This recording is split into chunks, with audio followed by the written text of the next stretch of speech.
Imagine looking up at the night sky and seeing something that should not be there. It is a moment of pure wonder and intense fear that has been experienced by millions of people across history. You see a bright light dancing between the clouds, making maneuvers that no human aircraft could ever achieve. You are convinced you have witnessed a craft from another world. But what if the secret to these sightings is not found in the stars, but within the 3-pound organ sitting inside your skull? The human brain is the most complex structure in the known universe, but it is also remarkably prone to errors. It is not a perfect recording device that captures reality exactly as it is. Instead, it is an interpretive engine that constantly builds a model of the world based on incomplete information. This process is known as perception, and it is much more subjective than we like to admit. To understand why we see UFOs, we have to look at how our ancestors survived on the African savanna. In that environment, being able to spot a predator in the tall grass was a matter of life or death. If you thought a rustle in the grass was a lion, and it turned out to be the wind, you just felt a little nervous. But if you thought the rustle was the wind, and it turned out to be a lion, you were dead. Evolution favored the brains that saw patterns even where they did not exist. This is called a false positive. We are the descendants of the people who were paranoid enough to see a threat in every shadow. Today we do not have many lions to worry about, but that same internal hardware is still running. When we look at a blurry light in the sky, our brain does not see an ambiguous blob. It sees a structured object because it is trying to protect us and make sense of the environment. This is the foundation of why our brains are hardwired to see things that are not there.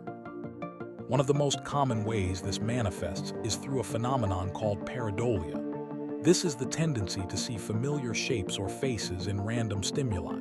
Think about the last time you saw a face in a piece of toast or a dragon in the clouds. Your brain is not doing this because it is broken.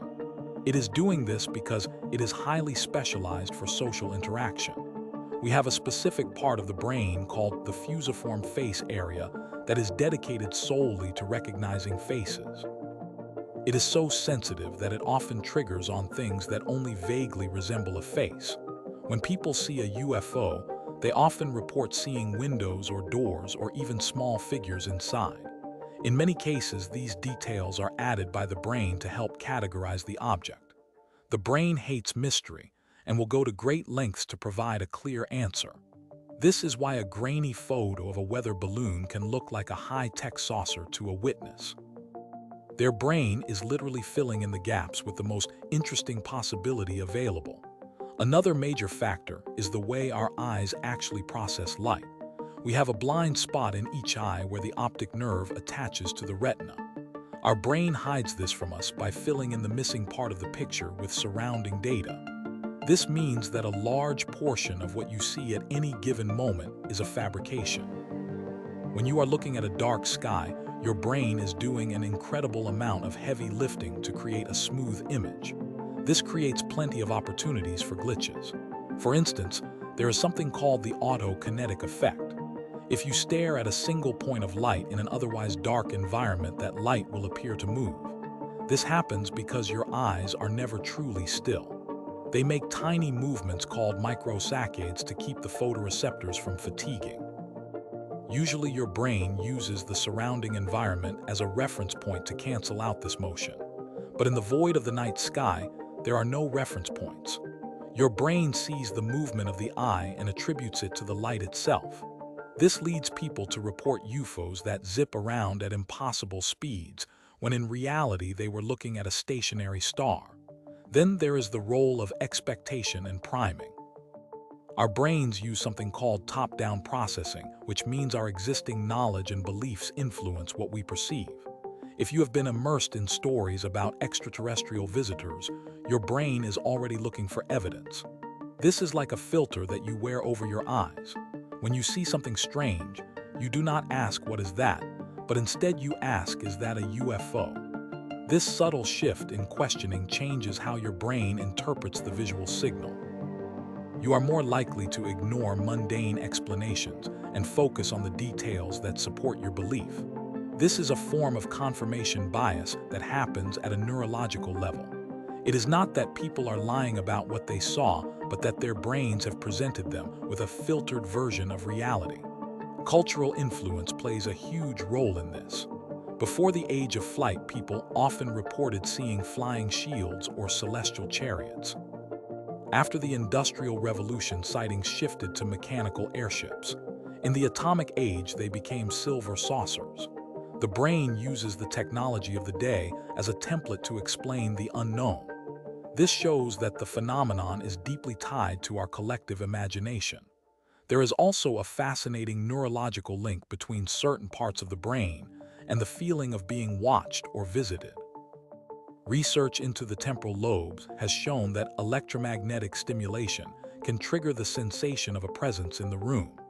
This is often accompanied by feelings of awe or terror. Some scientists believe that natural fluctuations in the Earth's magnetic field or even certain types of tectonic stress could trigger these regions of the brain in people who are outside at night. This could explain why certain geographic locations are known as UFO hotspots. It might not be that the aliens like those places, but that the geology of those places is interacting with our brains in a specific way. Then we have to consider the strange state of sleep paralysis. This occurs when the brain wakes up during the REM stage of sleep, but the body remains paralyzed. It is often accompanied by vivid hallucinations. Throughout history, this has been interpreted as demons or ghosts. In modern times, it is a common explanation for abduction stories. The person feels a weight on their chest and sees gray figures in the shadows. To the person experiencing it, the event is 100% real. Their brain is producing all the chemicals and signals associated with a real encounter. It is only through the lens of science that we can see the internal mechanism at work. The power of social suggestion also cannot be underestimated. Humans are social learners, and we often look to others to define our reality. If a respected member of a community says they saw something unusual, it gives permission for others to see it too. This can lead to waves of sightings that sweep through a town or a country. This is not necessarily a case of mass hysteria, but of social priming. Everyone is looking for the same thing, and because the brain is so good at finding patterns, it eventually finds them. We also have to account for the physical limitations of our environment. The atmosphere is full of strange phenomena that can fool even the most experienced observers. Temperature inversions can cause light to bend over the horizon, creating mirages of distant cities or ships in the sky. Satellites like the Starlink constellation create long lines of lights that look like a single massive craft to the uninitiated. Even the planet Venus is frequently reported as a UFO because it is so bright and appears to follow people as they drive. This is due to an optical illusion where distant objects seem to move with us because their relative position does not change. When you combine all these factors, the biology, the psychology, and the physics, it becomes clear that we are wired to be fooled. This does not mean that every sighting is a mistake or that there are no mysteries left in the universe, but it does mean that we must be skeptical of our own perceptions. Our brains were designed for a very different world than the one we live in now. They are tools for survival, not for scientific observation. They prioritize speed over accuracy and story over data. Seeing a UFO is a deeply human experience because it taps into our most primal instincts and our greatest hopes. We want to believe that we are not alone, and our brains are more than happy to provide the evidence we crave. The history of these sightings provides a fascinating look at how the brain responds to new technology. During World War II, pilots reported seeing glowing orbs that followed their planes. These were nicknamed Foo Fighters. At the time, they were thought to be secret weapons developed by the enemy. Today, we recognize that many of these were likely electrical phenomena like St. Elmo's fire, combined with the high stress and exhaustion of combat. Stress is a powerful catalyst for neurological glitches. When the brain is in a state of high alert, it becomes even more sensitive to movement and light. This is why soldiers and pilots are often the ones to report the most spectacular sightings. Their brains are tuned to the highest possible frequency of awareness, which makes them more likely to experience false positives. In the modern era, we have seen a massive spike in sightings, thanks to the launch of thousands of small satellites.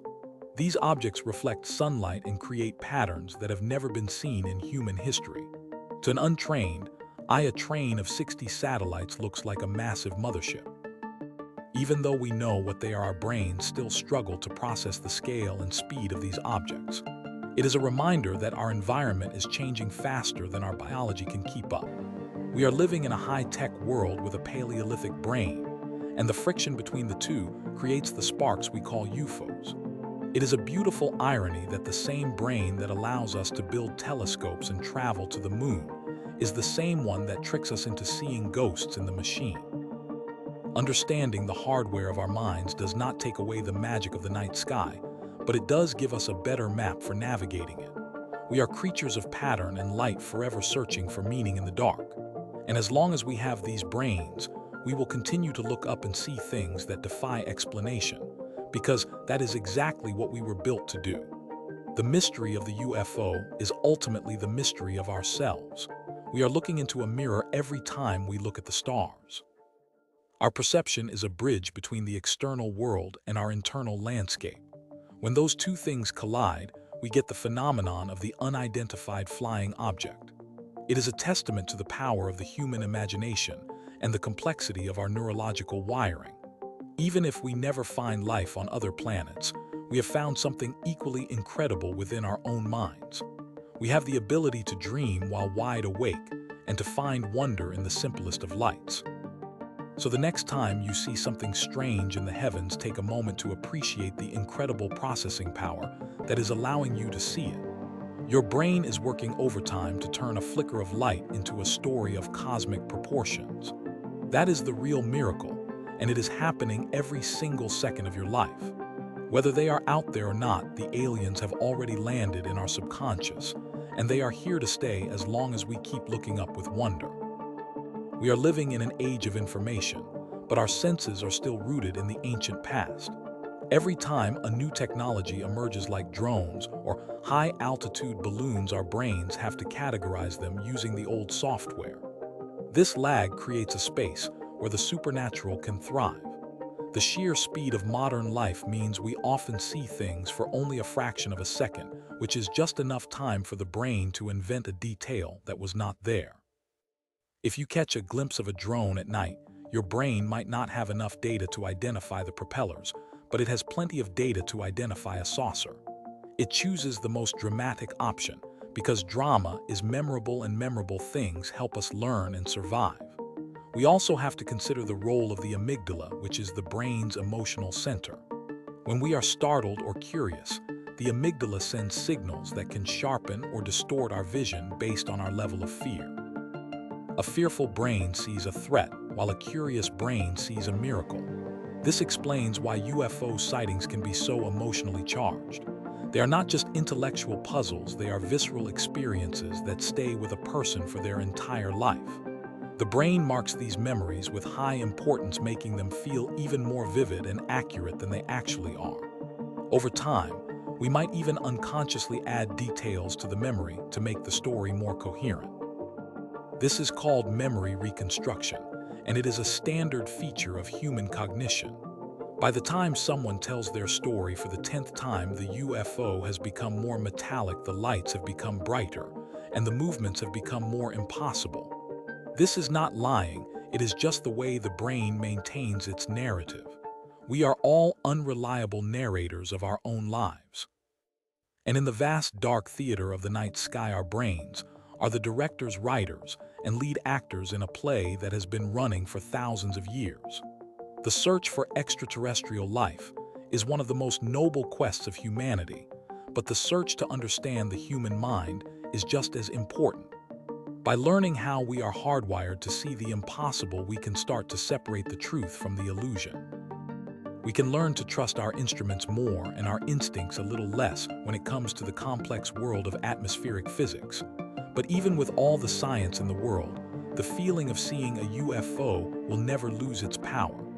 It is a reminder that we are small in a very large universe, and that our minds are still capable of being surprised.